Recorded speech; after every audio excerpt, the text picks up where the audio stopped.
자, 제 9장의 방어작용 교재 61페이지에 오늘은 그 수능 예제 문항 없이 바로 필수 예제 문항으로 해서 교재 내용들 중심으로 좀 진행을 할게요.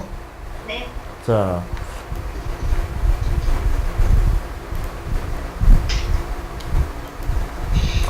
그래서 필수 예제 9-1번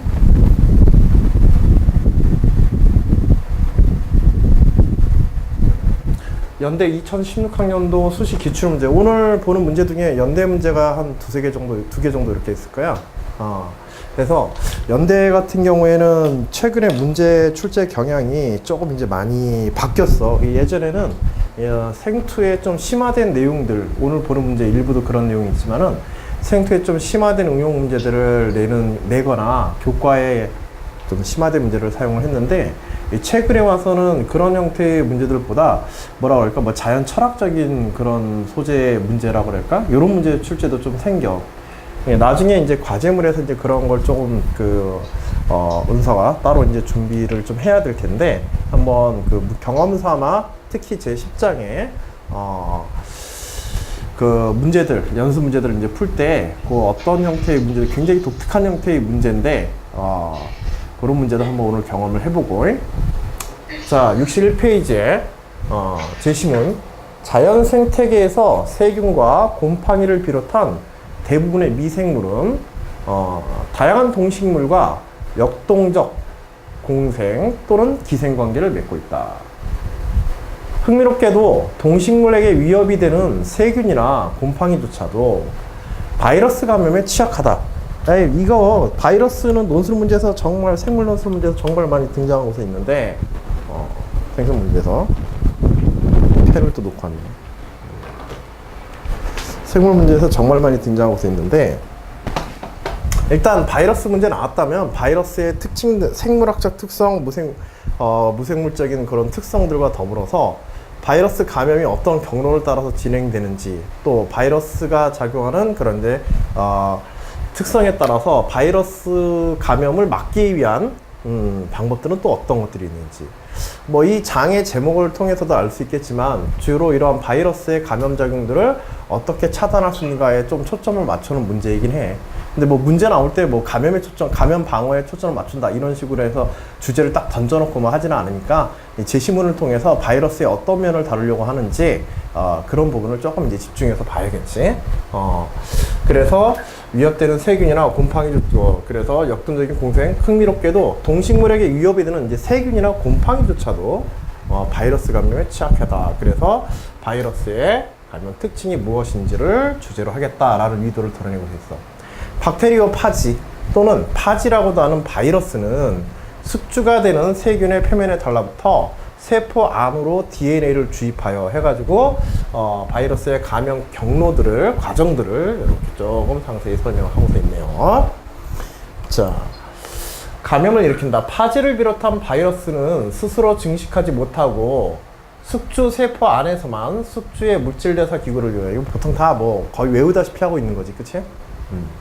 숙주 세포를 파괴하고 밖으로 나온다. 파지들은 DNA와 이를 감싸고 있는 단백질 껍데기로 이루어져 있고, 파지에 따라 감염하는 세균의 종류가 다르다. 중요한 거. 여기서 이제 방어작용에서 이 세균의 바이러스 감염에 막는, 방어하는 가장 중요한 기작 중에 하나는 파지에 따라서 감염하는 세균의 종류가 다르다라는 것에 초점이 맞춰져 있어. 그래서 거꾸로 얘기하면은 세균의 그 박테리오 파지가 감염시킬 수 있는 세균은 특별히 특정 바이러스들을 갖다가 제거하거나 막을 수 있는 어떤 방어작용의 기작을 가지고 있다라는 거거든. 그 부분에 좀 초점을 맞춰놓은 거고, 이런 파지를 증식 가능한 숙주가 아닌 다른 세균에 감염시키면 이 세균에 존재하는 제한 요소라는 것들에 의해서 파지의 DNA 자체를 파괴해버린다라고 이렇게 제시문에 정보를 주고서 있네요. 그치? 그래서 세균의 바이러스 감염의 방어작용에 관해서 지금 설명하고 있는 거예요. 어떤 방법을 통해서? 제한 요소를 통해서 박테리아 파지를 갖다가 그 자체의 DNA를 파괴하는 그런 이제 기작을 거쳐서 스스로 방어하고 있다. 그런 내용들을 설명하고 있습니다. 제한 요소란 이제 제한 요소에 관한 이야기를 하고 있는데 제한 요소란 많은 세균에서 발견되는 특수한 DNA 절단 요소로 특정 염기 서열을 인식하고 그 부위를 자른다. 제한 요소에 관해서도 많이 들어봤죠? 그치? 특히 이제 현대 생명공학에 있어서는 굉장히 중요한 그런 이제 도구이기도 하고. 자, 특정 염기 서열을 인식하고 그 부위를 자른다. 제한 요소에는 여러 종류가 있으며 그 종류에 따라 인식하는 염기 서열이 다르다. 자, 그러나 이처럼 침입자의 DNA를 분해시켜 세균을 보호하는 제한 요소의 경우 자신의 DNA를 공격하지는 않는다.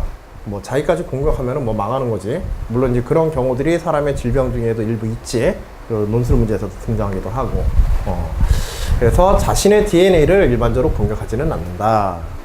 자, 그런 이제 중요한 특징들 몇 개를 주고 바로 문제가 출제됐어요. 우리 몸에서 일어나는 생명현상 가운데 제시문에 설명된 세균의 방어 방법과 유사한 것을 유추하고 그 작용 원리를 설명하시오. 여기서 세균의 방어 방법이라고 하는 것은 무엇을 활용하는 거였어? 그치. 제한 요소를 사용해서 뭘 억제하는 거야? 바이러스의 DNA를 분해하는 거지. 그치? 끊어버리거나 그 작용을 막도록 이렇게 하는 거야. 실제로 이제 우리 몸에서도 이러한 작용들이 있는가 하는 것을 생각해 보라는 얘기지. 뭐에 관한 거겠습니까? 이 경우에는. 우리 몸에서 일어나는 반응 중에서는. 뭐 유사한 것이라고 그랬어. 일치하는 게 아니야. 알겠지? 일치한. 그러니까 우리 몸에서 바이러스를 없애기 위해서 제한 요소를 이용해서 뭐 처단한다, 자른다. 뭐 이 작용을 찾아내라는 게 아니라 이런 것과 유사한 작용을 통해 가지고 바이러스의 감염을 막는 방법이 뭐가 있느냐. 그런 걸 찾아보라는 거지. 그래서 그치. 항원 항체 반응. 그 항원 항체 반응을 우리 뭐라 그래? 그치. 면역 반응 체계에서도 면역 반응에도 1차와 2차 면역 반응이 있지? 1차는 특이적이야, 비특이적이야? 그치. 1차에 비특이적인 반응이 있고, 그 다음에 2차에 특이적 반응이 있게 되는데, 지금 이 바이러스 DNA를 파괴시키는 제한 요소의 작용과 같은 유사 반응은 1차에 속하게 돼, 2차에 속하게 돼. 그치. 일종의 항원항체 반응으로서 이 특이적 반응에 속하게 되지, 여기서는. 그치? 자, 이 정도 이제 우리가 생각해 봤으면, 뭐 방어작용으로, 우리 몸의 방어작용으로서의 특징들을 이제 생각해보면, 실제로 우리 몸에서 바이러스를 방어할 때 어떻게 방어하느냐, 그걸 물어보는 거지. 세균에 대한 방어라든지 이런 것들을. 그리고 그것들을 갖다 이와 같이 그러면 면역 반응에는 뭐가 있다? 1차 반응과 2차 반응이 있고, 1차 반응에서 나타나는 특징이 무엇이고, 주로 이제 혈장에서의 식균작용이라든지, 그치? 그런 것들에 의한 1차 반응들과 그 다음에 항원항체 반응 같은 이제 특이적 반응을 보이는 2차 반응들, 2차 면역 반응들, 이런 것들을 제대로 구분하고 내용을 알고 있는지, 그것을 앞에 제한 요소의 요소와 기능과 비교하면서 이렇게 할 수 있는가, 요걸 이제 물어보는 문제일 거야. 그치?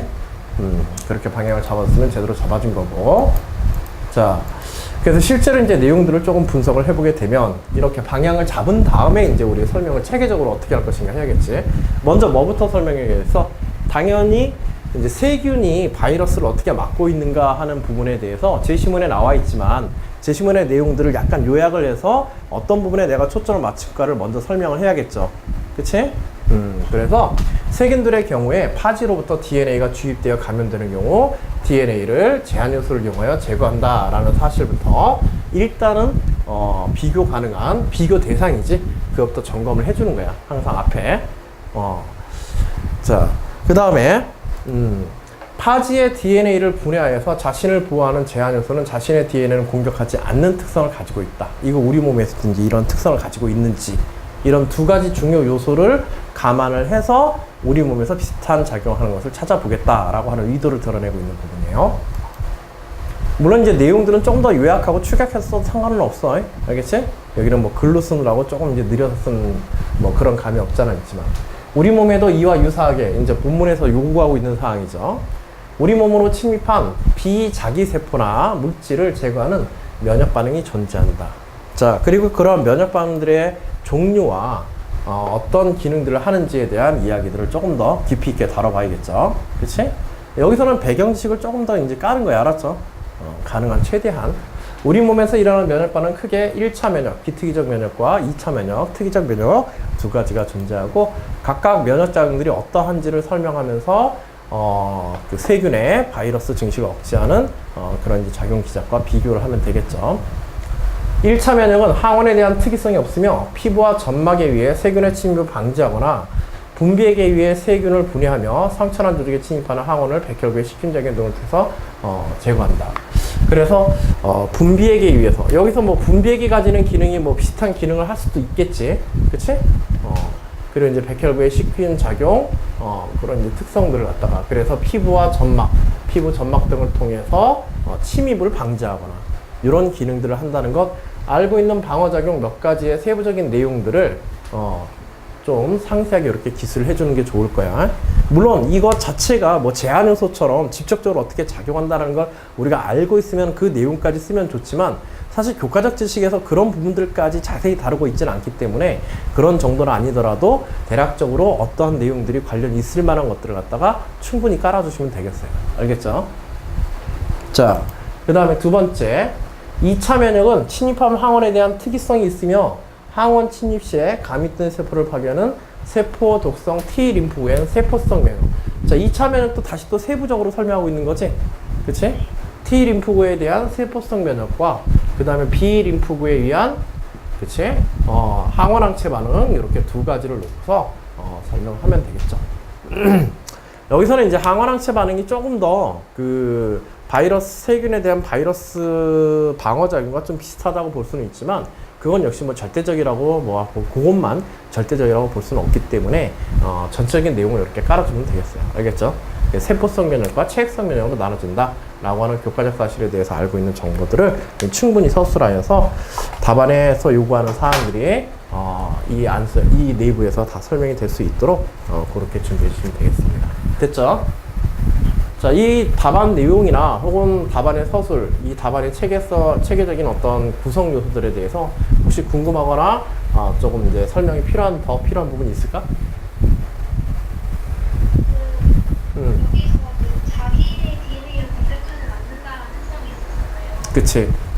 그거를 쓸 때 그 인프들이 성숙을 할 때 자신의 몸의 물질에 반응을 보이는 인프들은 이미 제거가 되는 과정이 있다고 배웠는데 실제로 그렇고 정확하게 알고 있는 부분이에요. 그럼 더 덧붙여서 써도 되죠? 그치. 그런 부분들을 더 덧붙여 써줘도 돼. 그래서 이 외에도 이 관련하여서 그런 이제 특이적인 성향이나 뭐 조금 차이점이 드러날 수 있는 부분들 그런 부분들이 있다고 한다면은 충분히 더 써줘도 상관은 없습니다. 뭐 써서 손해보는 경우는 없어. 알겠지? 문제가 이제 굉장히 좀 포괄적이기 때문에 그래. 문제의 질문 자체가. 만일 이걸 조금 더 세밀하게 본다고 한다면은 문제에서 우리가 지금 대체적으로 설명한 이 부분에 어떤 특정 부분을 끄집어내 가지고 예를 들어서 뭐 여기 체액성 면역이라든지 이런 부분들을 특별하게 꺼내 가지고 그 부분을 가지고서 비교 설명해라 이런 식으로 이제 직접 질문할 수 있거든. 상당수 문항에서 실제로 이제 그렇게 출제가 되는데 이 문제 자체의 질문 자체가 이제 굉장히 포괄적인 질문이고 그 포괄적인 질문에 대해서 자기가 알고 있거나 설명하고 싶은 내용들을 갖다가 충분히 관련 내용들을 설명하시면은 그에 따라서 점수를 충분히 받을 수 있는 거야. 알겠지? 그 문제의 구성이 좀 특이해. 얘 자체가 좀 허술하지. 좀 프리하다고 할 수도 있겠지만 부담 없이 쓸 수는 있지만은 이게 힘들어. 그러니까 부담 없이 쓸 수는 있는데 어디까지 써야 하는지가 좀 애매한 그런 이제 다 질문이 될 수가 있기 때문에. 그래서 처음에 그 성숙이론과 그 자기 몸을 공격하지 않는다는 거에 맞춰서 그러니까 2차 방어만 쓰려고 했는데 여기서는 그냥 좀 더 포괄적으로 어떤 물질이나 이런 걸로 세균을 파괴하기만 하면 다 유사점이 있다고. 그치. 그러니까는 이것 때 제한 요소에 의한 방법만을 이야기하는가 그거를 제한을 놓게 되면 실제로 우리 몸속에서 일어나는 방화작용 중에 제한 요소에 의해서 외부의 침투 물질, 그치? 비자기성 물질 들어갔다가 제한 요소를 통해서 공격하는 거 우리가 알고 있어야 되거든. 근데 그런 지식까지 그냥 직접적으로 물어보는 경우들은 없단 말이야. 제시문상에서 어떤 정보를 주지 않는 한에는. 알겠지? 그래서 이럴 때는 조금 더 이제 포괄적으로 이제 써야 되는 그런 답안이라고 보시면 되겠어요. 알겠죠? 그래서 내용이 풍부한 내용을 서술할 수 있도록 그렇게 이제 작성해 주는 게 가장 좋은 방법이 되겠습니다. 됐죠? 그래.